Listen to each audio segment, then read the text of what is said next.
Most e-com operators only see their own brand's data. Today's guest sees hundreds. We're talking about what's working, what's flopping, and what your brand should do next. Hey everyone, welcome back to another episode of the Free to Go CFO Podcast, where we dive deep into conversations about scaling a profitable D2C brand.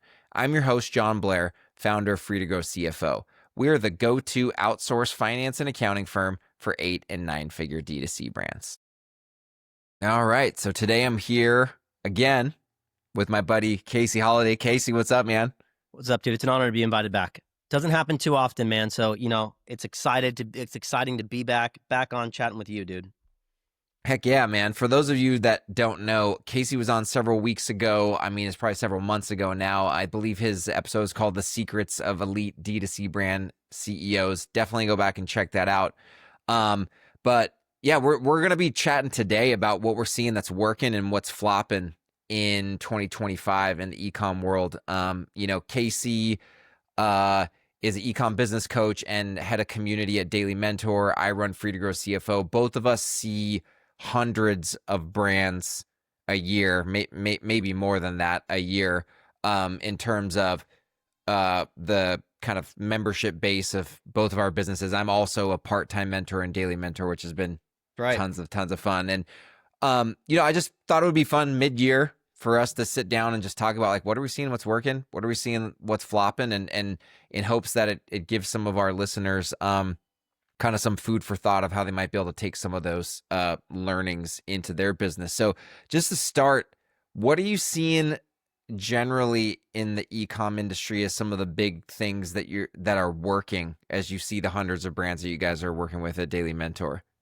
Man, yeah. So the first thing I'll say is product always wins. Just like no matter what your marketing is, what category you're selling into, product is always number one. So, the people that have the great products find e-commerce to be a lot more easier of a business model than the people that are trying to replicate others or sell into a really complicated space. So I always just want to start with product and highlight that.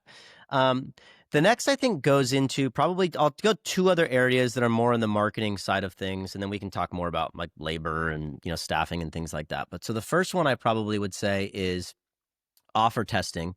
And that's one thing that, when I was running Kalo, my business previously, like we thought about offer testing of, and that might be, buy one, get one free, or it might be, buy two, get one, or tiered discounting, things like that.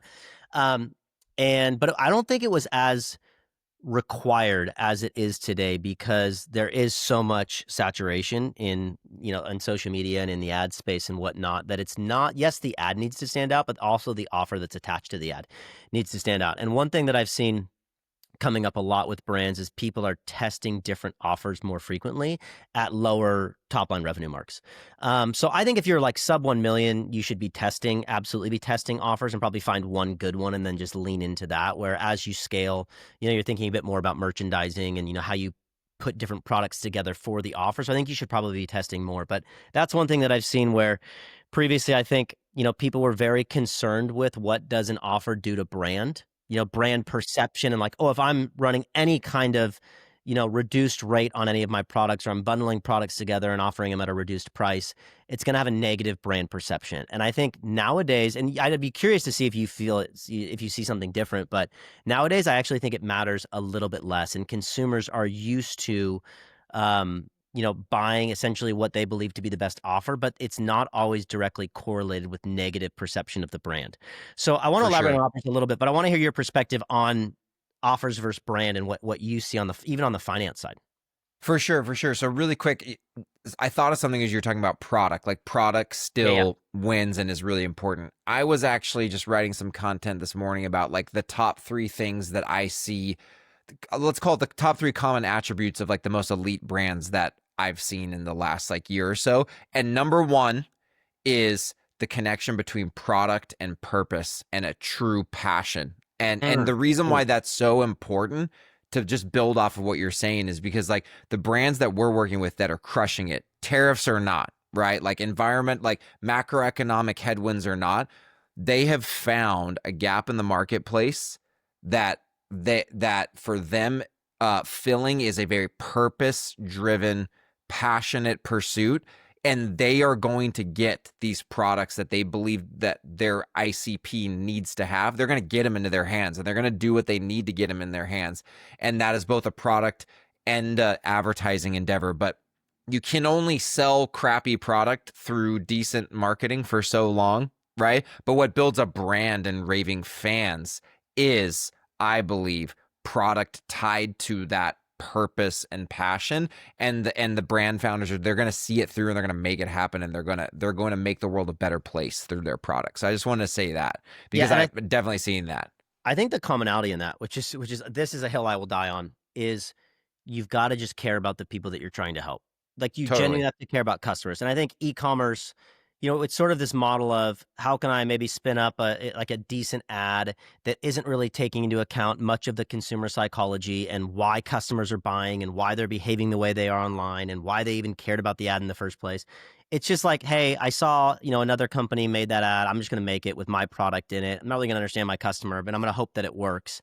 And to your point is like, there's just people that are just building products and selling products without the recognition of customers. So I think for you, the blend between product and purpose is genuinely caring about the problem that you're solving for customers. And that even if you aren't necessarily a problem solution brand, like a fashion brand, things like that.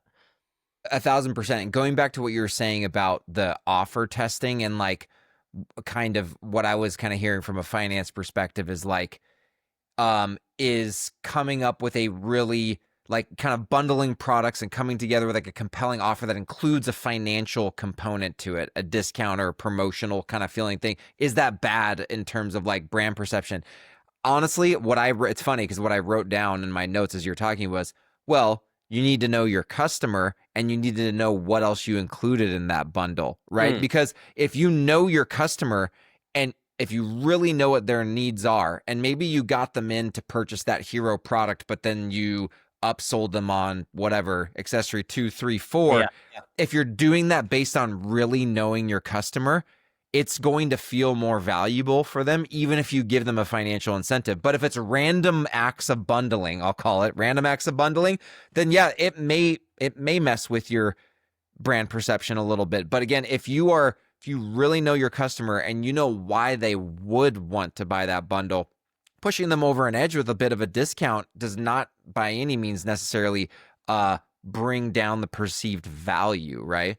There you go. And I think I want to make a difference there, because I talk about this a lot in Daily Mentor, because when I talk about offers with brands, they go, oh, but I want to have a good brand perception. I don't want to just discount my product. And I was like, no, I actually believe that discounting and offer creation are two different things. So to me, discounting is you are essentially saying, I'm going to reduce the price of my product to try and get you to buy, because I have not created enough perceived value on this product for you to spend what it's currently listed at, right? And that's what you see with a lot of drop shipping products. It's like, hey, this is actually $149, but it's strike through pricing for $19 for you today, right? Which is, to me, that is a discounting, very finance-driven strategy that reduces a lot of your margin. So to me, discounting is like margin reduction with the hope that the conversion increases, right? That's what you think about discounting like Black Friday. To me, offer is way more about how do you increase the perceived value of what customers are getting 1,000%. to get them to spend more, and therefore allow you to have more margin to play with to create customers. So in some instances, does that mean that the price looks like it's less than, if these 5 items were sold individually? Sure.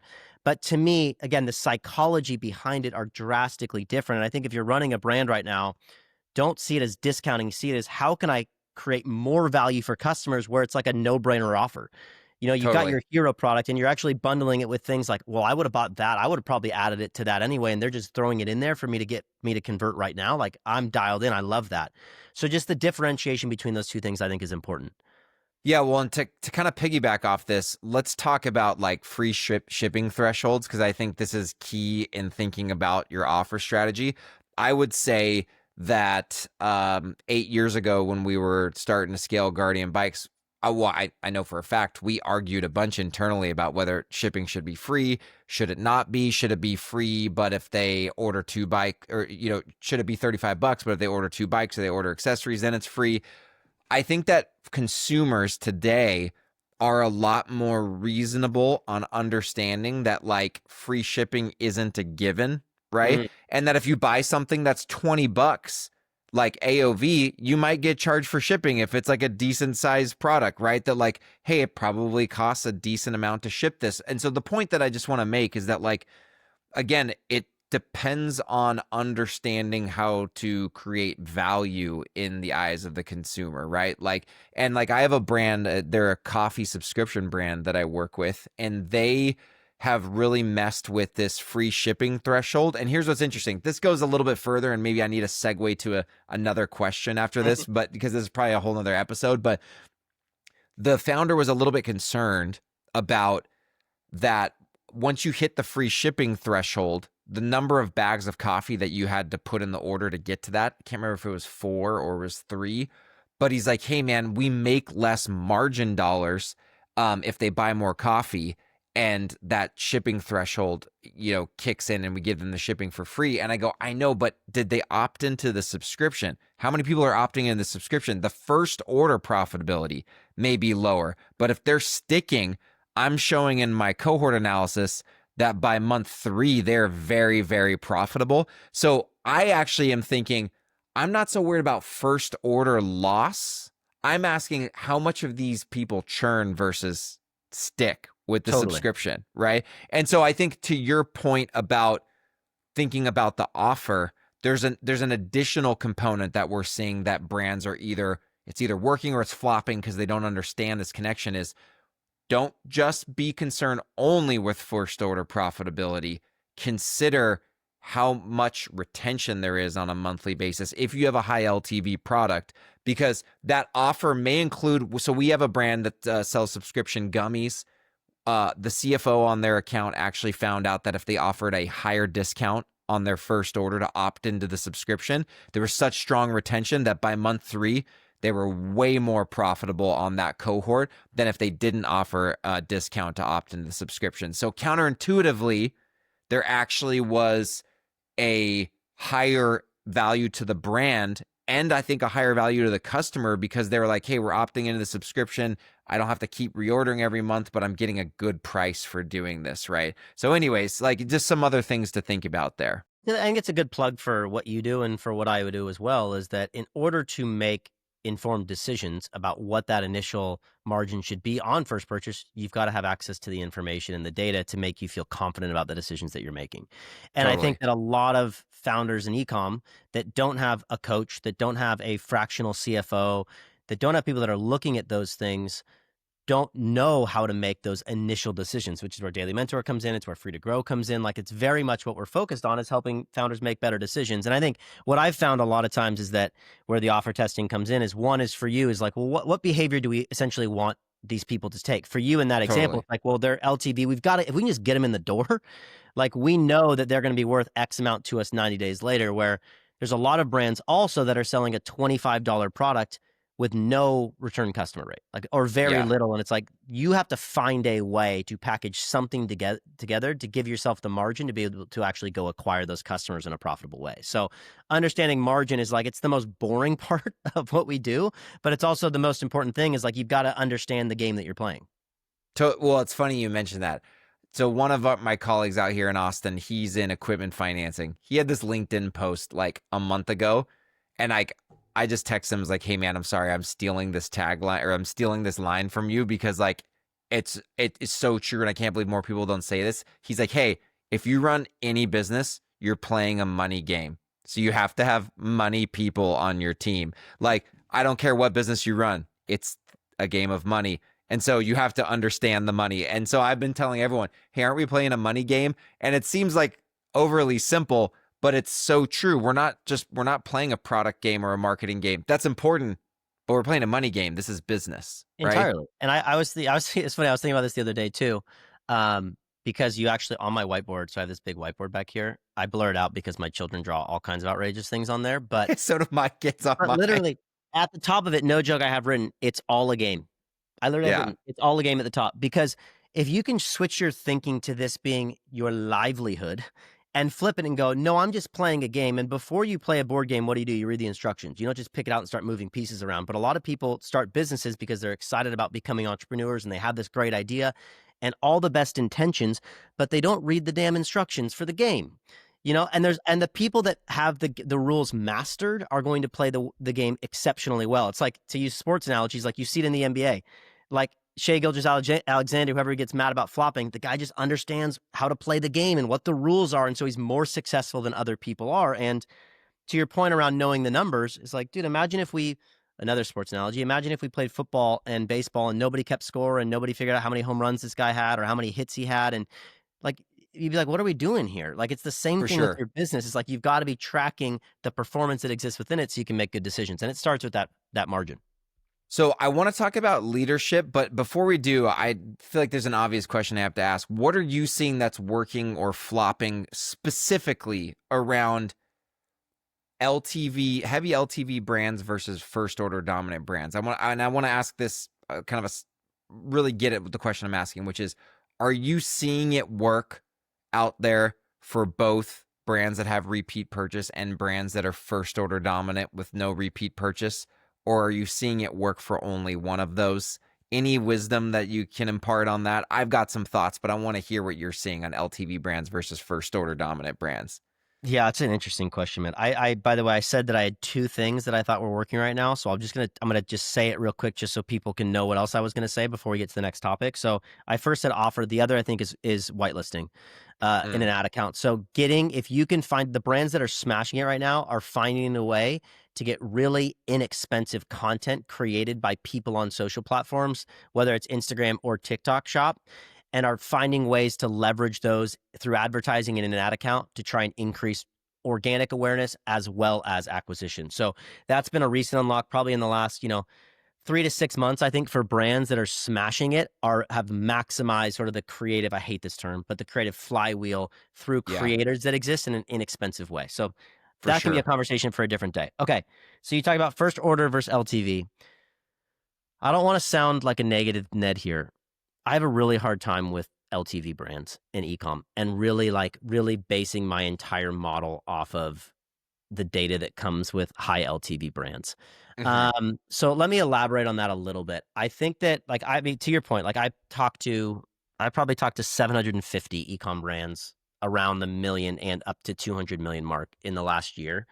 I think that basing a lot of your decisions around LTV is a tricky one, unless, to your point earlier, you have really clear insights into that data and you feel confident making those decisions. And I think the reason for it is, and I'll go into what's working versus what's not. For sure. But I think the reason for it is a lot of them are underfunded, man. I think you deal with this, like getting access to financing now is, you've got the familiar culprits of the Shopify Capital and the Wayflyers and things like that, and the MCA loans and whatnot. But I think it's tricky because it's hard for brands to sort of understand, okay, I'm going to get a customer X amount of months from now and I can fund my business up until that point. So that's just like one thing that I'll call out with it. But what's working versus what's not, I mean, again, I think it all goes back to the way this conversation started, which is product and product category. I think there's a lot of people that are selling products that people are only going to buy once. It's like, I'm out here selling a grand piano and they jump on a coaching session with me and go, how do I increase LTV? It's like, well, you don't. They bought one. They're not going to buy another one, Totally. And so I think to the point of like what's working versus what's not, is the ones that work is where it's built into the consumer behavior of the product category itself. Bingo. I've not been able to find a founder that can have a product that is high first time, one-time purchase, first purchase profitability, turn the exact same product into an LTV product. You either have to expand to a new category altogether, or you have to build sort of like what I call accomplices to the hero product to allow you to bundle on first purchase and make more money there. But I think if you're out there and you have a single purchase type product and you are trying to jam an LTV model down its throat, I think you're going to waste a lot of time doing that. I could not agree more, and I've been trying to advise brands on that very, very quickly. Look, back in the day, 10 years ago, I used to think that it was possible to convert from a new customer dominant product to LTV. It's not. I've just seen hundreds and hundreds of brands, and it just isn't. It's a product that has to be baked into the product from the beginning. But like you said, it's also baked in. You have to know that it's baked into consumer behavior around that product, and you can't really change that, right? Like that's something that exists or doesn't exist. Now, what I want to make clear though to people about what I see that's working and flopping, I don't want people to hear like, oh, my brand has no LTV, so I can't make it. Not true. We work with brands that are doing tens of millions in revenue and sell products that don't repeat purchase. For Let me give sure. you a general list of what's working. High enough first order AOV, right? And ultimately high enough first order gross margin dollars that there's enough room to scale ad spend over time and really grow the business and still have first order profitability because it's required since there's no LTV. That's something that's working. Another thing is really thinking about sales channel expansion earlier than a D2C brand that's got killer monthly subscription LTV, right? And so that means getting to Amazon sooner, probably getting to physical retail sooner, is another thing that I see that's working. And I think another thing is like, I going back to the game analogy, just to be clear on day one which game you're playing. Am I playing the LTV game, which is I can lose money or be less profitable on first orders, right? New customer acquisition, and I make my profit. The game I'm playing is I make my profit on LTV, or am I playing the first order dominant brand game, which has different constraints and has a different playbook for scaling and dealing with rising CAC, right? You can deal with diminishing returns of ad spend and rising CAC differently in those two games. So like being clear day one about which game you're playing and becoming a master at playing that game is what I see is working. What's flopping is new order or first order dominant brands that have like the tiniest amount of gross margin dollars. Like let's say it's $5 of gross margin or $10 or $20 of gross margin to play with. All you got to do is hit a $20 CAC and you're making zero, right? And again, and that's where TikTok Shop and Amazon have essentially like cut the legs out from underneath the e-commerce products that used to be able to go through Shopify, mine being one example of them. And after this, I'll sort of tell you what we did at Kalo strategically to try and create more margin for ourselves with not necessarily a high LTV product. But that's what I say. Like I talked to a brand and they're like, well, you know, like my average order value is $24. And I was like, well, I hope you can drive a ton of organic traffic, right? I hope you have some other mechanism that allows you to drive people to your Shopify store so you don't have to play like where CPMs alone are not even going to create enough space for you if you're driving just through paid media only, or go master Amazon and TikTok Shop where those products have enough margin because the traffic generation essentially is embedded into the platform itself. I will say this, one thing that I think is interesting, I talked about this with your brother at the Final Loop event a month or so ago that we both spoke at. And he's been, as you've seen in his content, he's been talking about these like creating moments, right? Like creating these moments that are not just all ad driven. And I think there's whether it be some of the examples he's given in his content or the things you've brought up here, whitelisting. It's like, if you're playing a game where you really have to watch your CAC closely because you're first order dominant, you got to get creative, right? You got to get creative on how you drive scalable traffic to your site that without CAC just continuing to go up. Entirely. I mean, that's one way or another. You've got to figure that out, right? Yeah, and I think, look, at this, I feel like I've been so negative on this podcast. I'm not negative. I want to encourage all of you. I just like, the first thing is sort of understanding the rules of the game. And I think it's what's happened, and again, I don't want to sound negative. That's why I went off on that tangent, is because like, I think that what Facebook has done is it's created a lot of people that think they're marketers that are actually media buyers. Right. And I think I love that. Point is like, and it's okay. Facebook is an incredible accelerant for growth for businesses. I think it's so important. It's did that for my business. But we've sort of just stopped a combination of AI being able to tell us who our customer is, what our angles are, all of that, which I think is wildly useful as well. And then throwing that creative that AI generated into a media account that's now determining who should be seeing it has created a lot of people that are essentially just sort of going through the motions without actually understanding what it means to market and to create a brand that stands out and is different. And, you know, in the early days of Kalo, my business, like we didn't have any money. And I think one of the biggest blessings that a brand can have is to not have any money. And in the early days, not later on, but like an entrepreneur, because it forces you to say, well, shoot, I got to figure out a way to get eyeballs. Like I have to find creative ways to get to people to tell them my product exists. And I think in your instances, if you have a really low margin product, it forces you to have to be scrappier, to have to be more creative, to have to think about marketing to try and get eyeballs there, because you can't go spend $50 on it. Where if you have a really high margin product, I think you can actually be pretty lazy with your marketing Totally. because it's creating that space for you. But it doesn't mean you shouldn't set, rules for yourself. That's like, hey, I don't want to just go blow a bunch of money on acquisition costs because I can. Totally. Well, I think there's another thing here too, which is risk, right?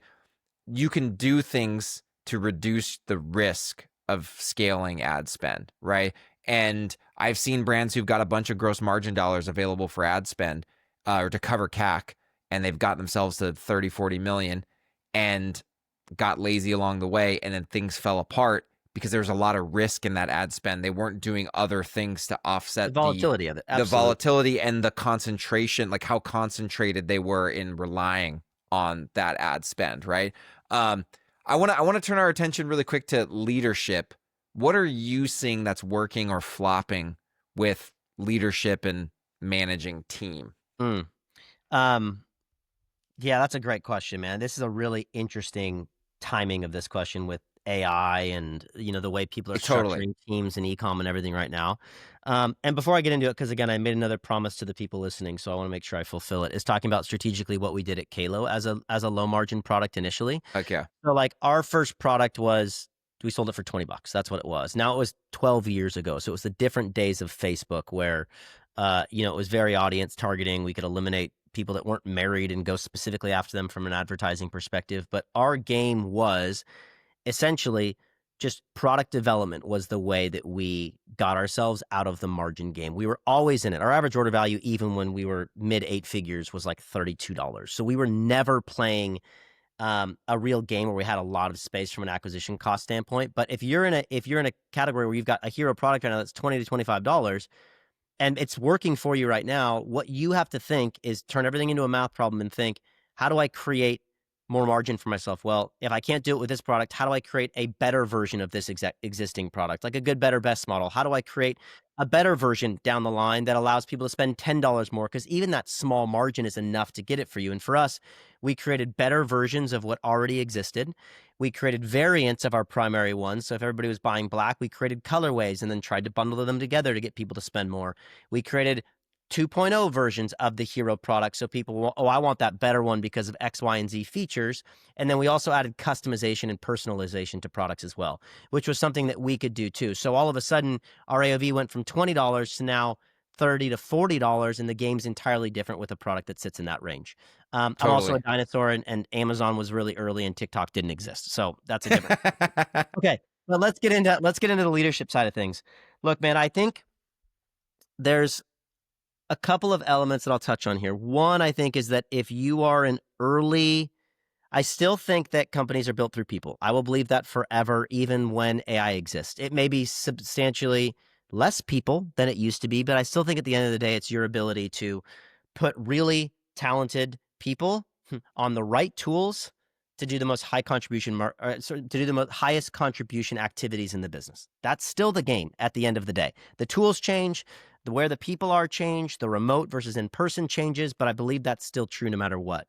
So I think what I'm seeing is working is people that are able to find low-cost labor, really high-quality people that are the equivalent, that bring also low-cost labor. So whether that's overseas, whether that's part-time work, things like that. So it is a superpower in the early days of building an e-com brand if you can find really great people at really low cost. And now in this globalized space that we have, especially in the e-com game, where in a given week I'll talk to people in 20 different countries, there's a lot of opportunity to find really skilled people in different places. And I think that's the first challenge for people to do that, to the delegation of those tasks. And then I think beyond that is, okay, now where do I go now? So once I've had that people, but I actually need more people managing and handling areas of responsibilities in the business, how can you make that transition from a remote team on, let's call it the ground floor, to actually bringing in the management and area of responsibilities layer into a business? Does that make sense?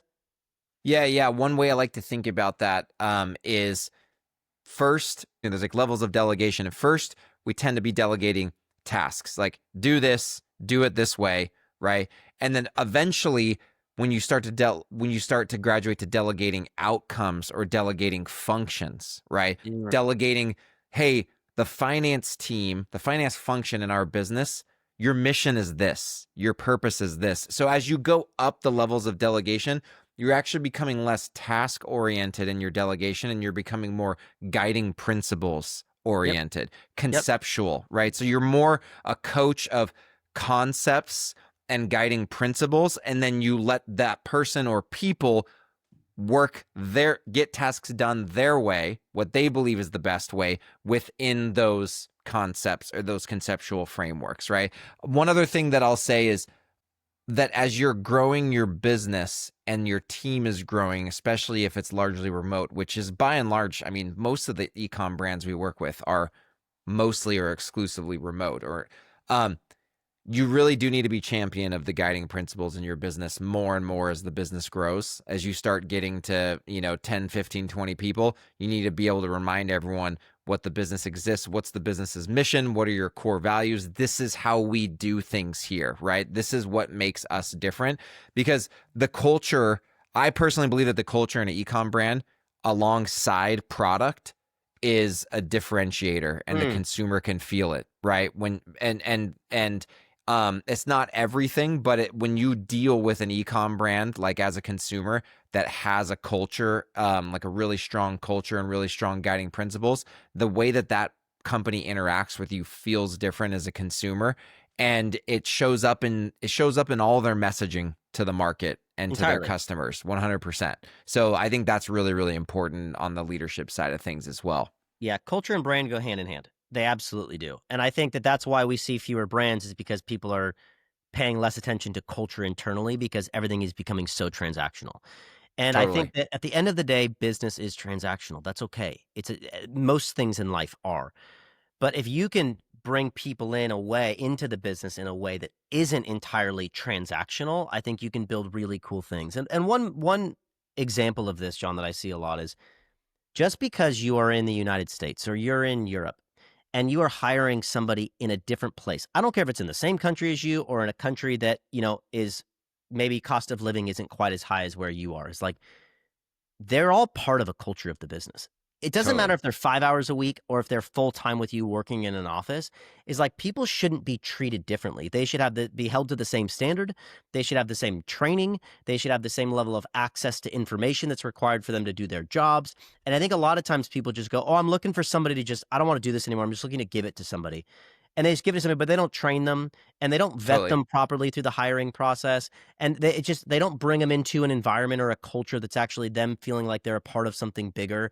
And then they kind of wonder why it doesn't work. And just because somebody's part-time or they're making less money doesn't mean they're any less worthy of being part of what it is that you're building. And they all want to know how their work connects to something meaningful. Our team at Free to Grow the accounting team is increasingly growing in Mexico. And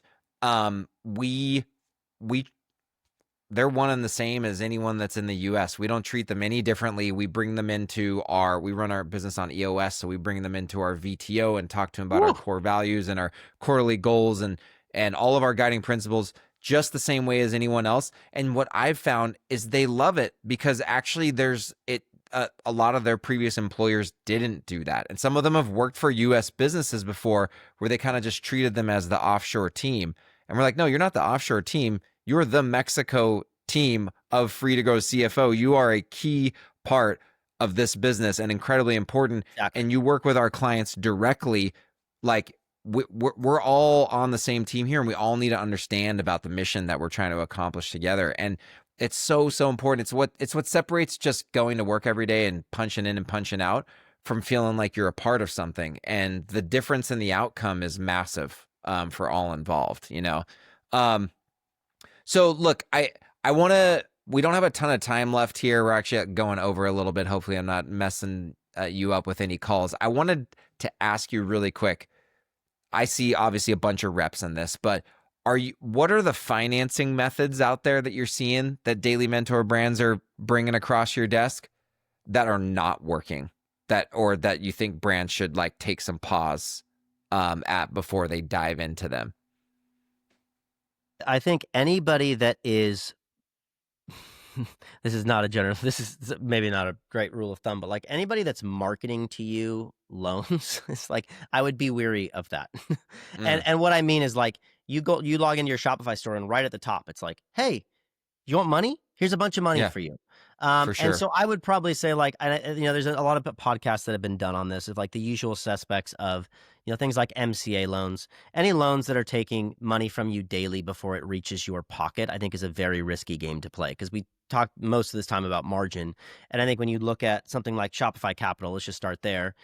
Even though I think Shopify is a brilliant company, obviously, of course, it's an Totally. unbelievable company, but I think because it's so easily accessible, I think that people just kind of go get it without understanding the ramifications of it. And it's really tricky when they essentially have first dibs on the money that's coming in on a daily basis before it hits your money. It makes it really difficult to fund the future growth of the business, which is why people go get loans to begin with. And so I think for Totally. you, obviously, is a time and a place for every type of loan for entrepreneurs. And I think that MCA loans, like the Wayflyers of the world and things like that, and Shopify Capital and whatnot, create really great, relatively low risk options for founders that don't have access to capital otherwise, right? So I think that there's really wonderful use cases for them. But I think if you're a founder, I think understanding the money that you're taking, and I would, in an ideal world, like Highbeam is a partner of Daily Mentors, and what I really like about platforms that are banking platforms specifically for e-com that have lending built into it is like, to me, there's a cohesive component to that I really like as well. And a traditional bank, it's near impossible to get an e-commerce, any kind of financing from a traditional bank Totally. because a lot of them don't understand e-com. But then there's this other side, which is, very aggressive lending. Like in the examples that I gave. So like finding something in between. And then if you can use a Highbeam, for example, as your banking platform, and then also have access to capital through that platform, it's a lot more of a relational type of lending, which I think is Totally. how lending in traditional banks is done in a lot of other industries. It's very relational. I know your business. I know what you need. We help you fund it. We make money off of it. Where these sort of low touch point loans, they don't know your business. They're actually not auditing as well as they probably should in some instances. So I think that relational component that sits between those two is a good way to go. Is that aligned with what you're seeing? For sure. Well, and one other thing I was going to just mention that I'm seeing that, if we're talking about on the flopping side of what I'm seeing out there is like there's actually a lot of new MCA lenders that are popping up that are pretending that they're not MCA lenders. They're telling Totally. you like they're competing, they're actually positioning themselves right alongside like an alternative to Shopify Capital. And they're like, we're different.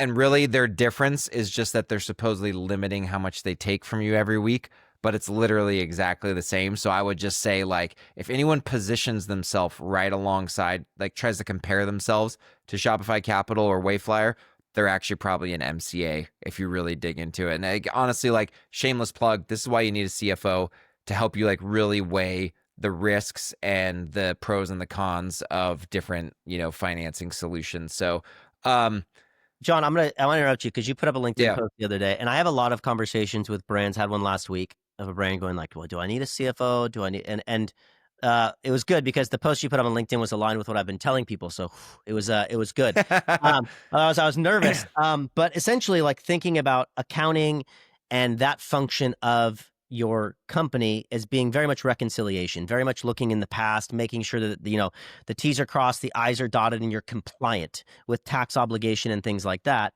And then the CFO component very much being a strategic mechanism of the finance of the business, understanding the revenue you think you're going to be doing, product releases you anticipate in the future, the inventory that's required, and the cash that's required to fund the future growth of the company. And I think it was really helpful to frame it in that. So I just wanted to recap it here for people that For didn't see sure. that post, of how important like the strategic component of financing is.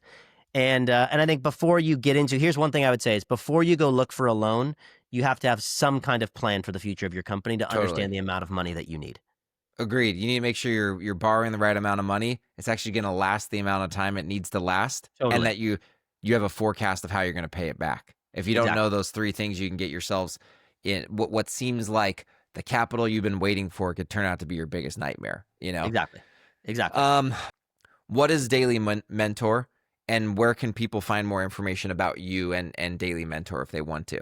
Yeah. So Daily Mentor, It initially started with a guy by the name of Davey Fogarty, who's the founder of the Oodie in Australia, and myself in the early days, just with a desire and a passion to help people that were in the similar stages that we were, which was guys in their, not necessarily young people, but people that are young in their experience of building e-com brands, trying to get some help along the way from some people that have been seasoned, and in my instance, graybeards, that can go back and say, this is what my experience has been, and to help you avoid the potholes in the road. And so Daily Mentor is a private mentorship group for brands that are doing over $1 million a year in revenue. There are some instances where if you're less than that, we're open to having a conversation, but we do it to maintain the integrity of the group on the inside. And in it, you get access to other unbelievable founders. We've got a little over 300 brands in the community currently. That equates to about 700 to 800 people. So other peers that are just brilliant. It's global. So like, you can just get so much interesting knowledge and experience specifically around e-com from other founders as well. And then you also have access to over 20 mentors within the community that have experience in all the different facets of e-com. So you have dedicated growth mentors like myself that are a bit more business generalists than e-com that have experience. And then you have guys like Jon that are CFO experts where you can have very specific conversations around topics that you're struggling with for your brand. So genuinely, it's Davey and I both say it's the thing that we wish we would have had when we were starting our brands. And so we build it specifically around that function. I love it, man. I have such a fun time being a part-time mentor and like helping brands think through their finances, their financial strategy, their growth strategy as it relates to the finance side of the house. And it's tons of fun, man. Well, where can people find more information about you, Casey Holliday, and about Daily Mentor? Yeah, absolutely. So dailymentor.co is the website, so really easy to get there. And for me, I'm on all social media platforms at It's Casey Holliday on Twitter and Instagram and TikTok, and then on just my name, Casey, just the 2 letters, Holiday on LinkedIn. If you want to jump and give me a follow there, or shoot me a message. And if you have any questions about Daily Mentor, feel free to jump on LinkedIn and send me a message, and I'm happy to give any clarification for you to see if it'd be a good fit. Definitely follow Casey's content. He's got some good stuff. And man, thanks for coming on again. We might have to do a 3-peat. We never get to everything that I have planned for us to talk about, but that's okay. We talked about some good stuff here. I think we should. And also on the next one, I'm going to try and be very positive. Like I feel like sometimes when you get into the money thing and you tell people why their business might not work if they've got a $15 product, you can come off negative, but it's genuinely just comes from a place of helping you achieve the outcome that you want. That's all that matters. 100%. I totally agree, man. I have to deal with the same thing on my end being a CFO. And like I always tell people like, hey, I'm not telling you that this won't work. I'm telling you to watch out for and give you some food for thought about how to think creatively about how to overcome this, right? So at the end of the day, I'm hoping to impart some wisdom that just helps improve your thinking and improve your decision making. And I feel confident we've done that here today. Yeah, you've had to do a lot more work to reposition what you are. Everybody hears CFO. It's like that's the wet blanket of compliance that's coming into my company. How do I avoid them at all costs? It's like, but look, man, no, you're right. There's a lot of value there, dude. I love it, man. Well, dude, thanks for coming on. Already looking forward to the 3-peat. And yeah, man, this one's a wrap. Appreciate you, man. Thank you. I hope you enjoyed today's episode. Don't forget, if you liked the episode, please hit the subscribe button wherever you're listening and leave us a review. It helps us reach more people like you. Also, if you want more tips on scaling a profitable D2C brand, follow me, Jon Blair, on LinkedIn. And if you're interested in learning more about how Free to Grow CFO can help your brand increase profit and cash flow as you scale, check us out at freetogrowcfo.com.